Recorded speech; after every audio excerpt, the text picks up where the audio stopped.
जय श्री राम दोस्तों। हर साल कार्तिक मास के कृष्ण पक्ष की चतुर्थी तिथि को करवा चौथ का व्रत रखा जाता है और इस व्रत को निर्जला और निराहार रहकर सुहागन महिलाएं अपने पति की दीर्घायु की कामना करती हैं। रात को चंद्रोदय होने पर चंद्रमा को अर्घ्य देकर उसके बाद व्रत का पारण किया जाता है। आइए जानते हैं साल 2025 में करवा चौथ कब है, पूजा का शुभ मुहूर्त क्या रहेगा, चंद्रोदय का समय और चंद्रमा को अर्घ्य देने का समय कब से कब तक रहेगा और व्रत पारण मुहूर्त कब से कब तक रहेगा। चतुर्थी तिथि प्रारंभ हो रही है 9 अक्टूबर गुरुवार रात 10:55 से और इसका समापन अगले दिन 10 अक्टूबर शुक्रवार को शाम 7:38 पर होगा। ऐसे में इस बार 10 अक्टूबर शुक्रवार के दिन ही करवा चौथ का व्रत रखा जाएगा। व्रत सुबह ब्रह्म मुहूर्त से लेकर रात को चंद्रमा उदय तक किया जाएगा। इस व्रत में सुबह के समय सर्गी ग्रहण की जाती है जो 10 अक्टूबर शुक्रवार को सुबह 4:30 बजे तक ग्रहण की जा सकती है। पूजा का शुभ मुहूर्त रहेगा शाम 7:57 से लेकर शाम 7:38 तक। करवा चौथ के व्रत में माता करवा की पूजा करके कथा का श्रवण करके ही व्रत पूर्ण होता है। अब जानते हैं चंद्रमा को अर्घ्य देने का शुभ मुहूर्त। इस दिन चंद्रोदय का समय रात 8:33 पर होगा। भले ही तिथि इस समय तक समाप्त हो चुकी होगी लेकिन चंद्रमा को अर्घ्य इसी समय दिया जाएगा और इसके बाद व्रत का पारण रात 8:33 के बाद रात 12 बजे से पहले किया जा सकता है। करवा चौथ की कथा इस प्रकार है। बहुत समय पहले की बात है, एक साहूकार के 7 बेटे और एक बहन थी। सभी 7 भाई अपने बहन को बहुत प्यार करते थे, यहाँ तक कि वे पहले उसे भोजन कराते और फिर स्वयं खाते थे। एक बार उनकी बहन ससुराल से मायके आई हुई थी। शाम को जब भाई व्यापार बंद करके घर लौटे तो उन्होंने देखा कि उनकी बहन बहुत व्याकुल है।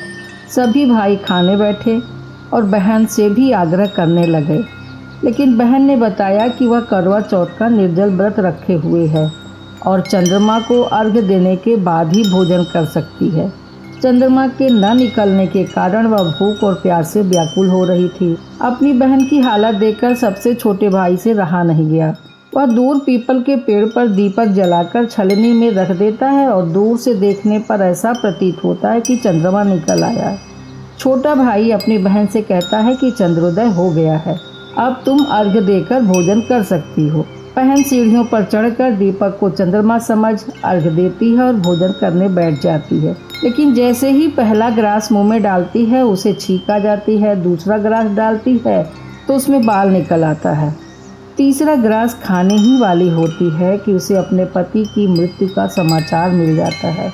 बहन घबरा जाती है और रोने लगती है। तभी उसकी भाभी सच्चाई बताती है कि करवा चौथ का व्रत गलत तरीके से टूटने के कारण देवता नाराज हो गए हैं और यही उसके पति की मृत्यु का कारण है।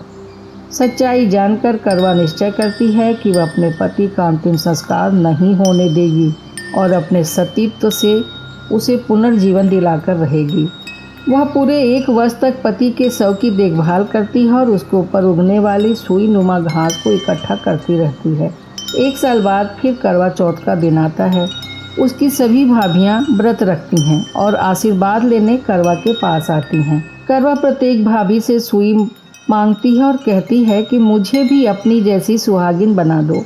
भाभियां उसे अगली से आग्रह करने का कहकर चली जाती हैं। जब छठी भाभी आती है तो वह बताती है कि चूंकि छोटे भाई की वजह से उसका व्रत टूटा था, इसलिए उसकी पत्नी में ही वह शक्ति है कि वह तुम्हारे पति को जीवित कर सके।